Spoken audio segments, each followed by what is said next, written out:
প্রিয় বন্ধুরা, বর্তমান সময়ে ঢালিউডের আলোচনা সমালোচনার কেন্দ্রবিন্দু হয়েছেন বাংলাদেশের সুপারস্টার শাকিব খান। এই সুপারস্টার শাকিব খানের কিছুদিন পরেই চলে আসতে চলেছে কালা জাহাঙ্গীর মুভিটি।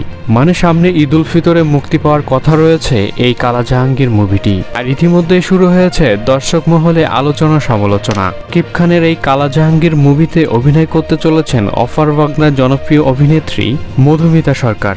মধুমিতা আমাদেরকে জানিয়েছেন যে, আমি বিশ্বাসই করতে পারছি না অফার বাংলার সুপারস্টার শাকিব খানের সাথে আমি মুভি করতে চলেছি, এবং তার সাথে আমি একসাথে জুটি বেঁধে কাজ করে আমি এটা ধারণাই করতে পারিনি যে শাকিব খান এত কঠিন রূপে অভিনয় করতে পারেন, এত ভয়ঙ্কর লুকে অভিনয় করতে পারেন।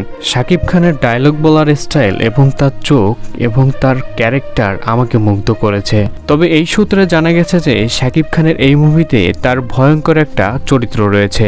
এই সিনেমাতে তার চরিত্রটি হবে একজন কালো অতীত নিয়ে ফিরে আসা, একজন ভয়ঙ্কর প্রতিশোধের ফিরে আসা মানুষ নিয়ে। সিনেমাটির নাম ঠিক করেছেন কালা জাহাঙ্গীর। কালা জাহাঙ্গীর এই মুভিটির সাথে তার চরিত্র এবং সবকিছু ফুটিয়ে তুলেছে শাকিব খান। তো প্রিয় বন্ধুরা, শাকিব খানের মুভি দেখতে আপনার কাছে কেমন লাগে অবশ্যই কমেন্ট করে জানাতে ভুলবেন না। আর ভালো লাগলে চ্যানেলটি সাবস্ক্রাইব করে সাথে থাকবেন। দেখা হচ্ছে পরবর্তী কোনো ভিডিওতে।